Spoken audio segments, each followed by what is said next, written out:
Hello students, फिर से आप सबका स्वागत है। आज मैं आप लोगों को क्लास 10 के फर्स्ट बुक के पहला chapter a letter to God को हिंदी में समझाने वाला हूं। तो चलिए समझते हैं इसको। ए लेटर टू गॉड जो है ये जीएल फ्लुएंटिस की कहानी है, इनके द्वारा लिखा गया है। तो जीएल फ्लुएंटिस की कहानी ए लेटर टू गॉड एक किसान के ईश्वर में अटूट विश्वास को दर्शाती है।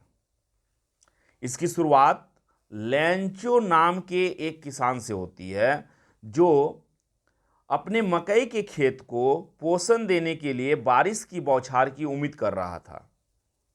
उन्हें विश्वास है कि उनकी फसल से उन्हें हर साल की तरह भारी मुनाफा मिलने वाला है। लैंचो बहुत खुश और उत्साहित था कि बारिश हुई, लेकिन जल्द ही वह ओलावृष्टि में बदल गई।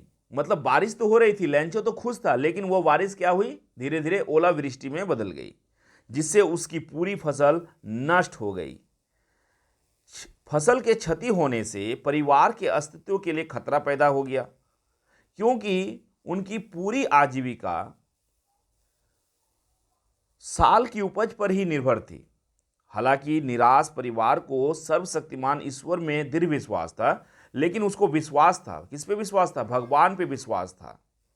लैंचो मैदान में दिन रात काम करने के बावजूद लिखना जानता था और इस प्रकार उसने भगवान को अपनी स्थिति समझाते हुए मदद मांगने के लिए एक पत्र लिखने का फैसला किया।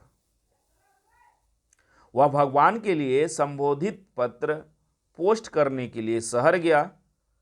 जब डाकपाल ने भगवान के नाम पर पोस्ट को देखा, जो लैंचो के द्वारा जो एक लेटर लिखा गया था गॉड को, जब उस लेटर को डाकपाल ने देखा तो सबसे पहले वो क्या हुआ, वो हंस पड़ा, बहुत ज़्यादा खुश हो गया, है ना, पूरा हंसने लगा।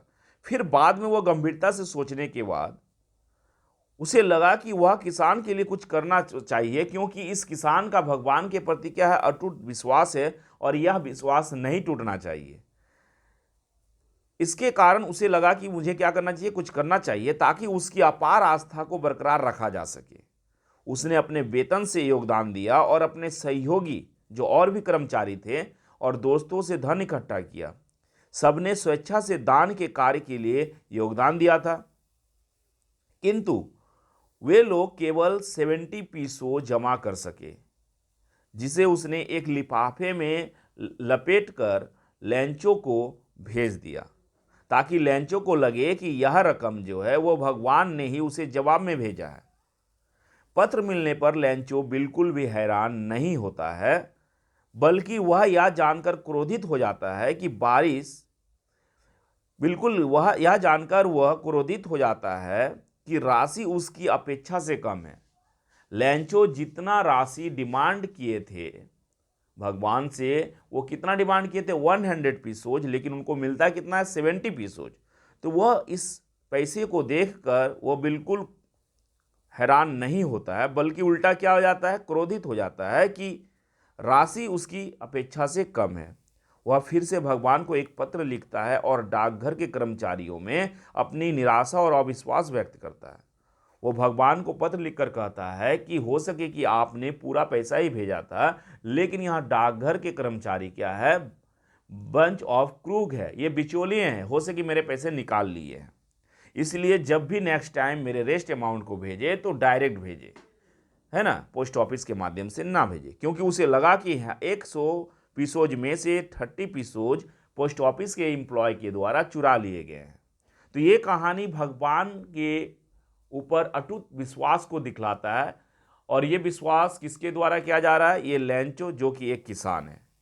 तो स्टूडेंट्स, अगर आप मेरे चैनल में न्यू हैं तो मेरे चैनल को जरूर सब्सक्राइब करें, और इसी तरह की वीडियो पाने के लिए आप मेरे प्ले लिस्ट पर जाकर आसानी से वीडियो देख सकते हैं। Thank you.